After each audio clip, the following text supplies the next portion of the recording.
সুপ্রিয় দর্শক, আসসালামু আলাইকুম। দেখেন, আজকে ইসরায়েলের বাহিনী তারা যেভাবে ফিলিস্তিনের পশ্চিম তীরে যেভাবে তারা আগ্রাসন চালাচ্ছে, এখন একের পর এক তারা কিন্তু বাড়ি ঘর লুটতরাজ করতেছে এবং তারা ফিলিস্তিনের যেই পশ্চিম তীর রয়েছে সেখানে ফিলিস্তিনের জনগণের যে বসত বাড়ি রয়েছে সেখান থেকে তাদের ঘরবাড়ি থেকে বিতাড়িত করা হচ্ছে ফিলিস্তিনের জনগণকে, এবং তাদের জমি এবং বাড়িঘর তারা একের পর এক দখল করে নিতেছে। তো এখন ইসরায়েলের প্রধানমন্ত্রী বেনিয়ামিন নেতানিয়াহু তিনি বর্তমানে আবার নতুন করে এই ফিলিস্তিনে নতুন করে যুদ্ধ শুরু করতেছে, এবং আপনারা জানেন যুদ্ধ করতে হলে অবশ্যই প্রতিপক্ষ থাকতে হয়।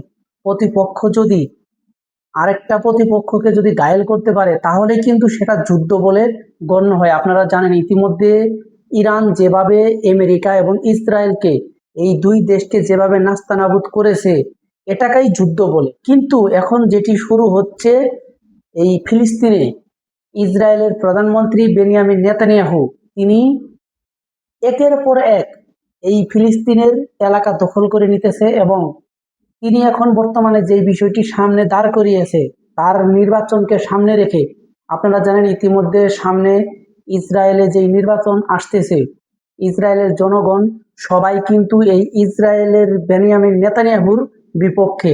তাই তিনি সর্বোপরি চাচ্ছে যাতে করে তার দেশের ভিতরে যদি এই যুদ্ধটা লেগে থাকে তাহলে কিন্তু তার ভিতরে যেই চাপটা রয়েছে চাপটা কমে যাবে, এটাই কিন্তু বেনিয়ামিন নেতানিয়াহুর ধারণা। এখন দেখেন, আজকে আমরা যেটি নিউজ পেলাম বা দেখতে পেলাম ভিডিওতে, ফিলিস্তিনের একটি বাড়িতে আইডিএফ সেনারা তারা যেভাবে অভিযান চালায়, তাদেরকে বেধড়ক মারধর করে ইসরায়েলের বাহিনী, তারা কিন্তু ফিলিস্তিনের একটি পশ্চিম তীরের একটি বাড়িতে তারা যেভাবে অভিযান চালায় তাদেরকে বেধড়ক মারধর করে এবং তাদেরকে বাড়ি থেকে বের করে দেয়, এবং তারা দাবি করে আসতেছে যে এই পশ্চিম তীর পুরোটাই দখল করে নেবে। তাদেরকে এমন ভাবে কটাক্ষ করা হচ্ছে যে তোমরা বেরিয়ে যাও, এই বাড়িঘর সবকিছু আমাদের। এভাবে কিন্তু দখল করে মারধর করে তাদেরকে বাড়ি থেকে বের করে দেওয়া হচ্ছে এই ফিলিস্তিনি জনগণের। আজকে যদি এই বিষয়গুলো পশ্চিমা বিশ্ব, মুসলিম বিশ্ব বা পুরো বিশ্ব তারা যদি এই ফিলিস্তিনের জন্য কিছু না করতে পারে তাহলে আজকে এই পুরো বিশ্বকেই কিন্তু দায়ী করা হবে, তাদের কিন্তু সবারই জবাবদিহিতা করতে হবে। কারণ একটি দেশের জন্য আজকে পুরো মধ্যপ্রাচ্যটা কিন্তু অস্থিরতা বিরাজ করছে। আপনারা জানেন দীর্ঘদিন যুদ্ধ হওয়ার পরে আজকে ফিলিস্তিন একেবারে মাটিতে মিশে গেছে। আপনারা জানেন গাজাটা একেবারে ধ্বংস করে দিয়েছে এই ইসরায়েল। গাজায় আপনার একটি বিল্ডিং বা একটি বসত বাড়িও তারা অস্তিত্ব রাখে নাই যে সেখানে তারা একটি রাত যাপন করবে বা একটি দিন তারা সেখানে থাকবে।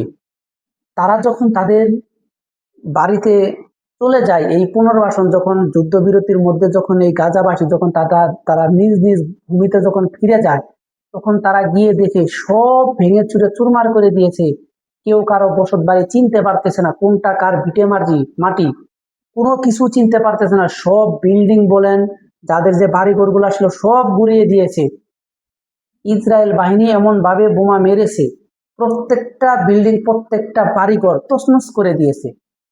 এরই মধ্যে নতুন করে যখন ইসরায়েল আবারও পশ্চিম তীরে আগ্রাসন চালাচ্ছে, এখন পুরো মুসলিম বিশ্ব তাদের একটাই কাজ, সেটা হলো ইহুদিবাদের বিরুদ্ধে যুদ্ধ ঘোষণা করা।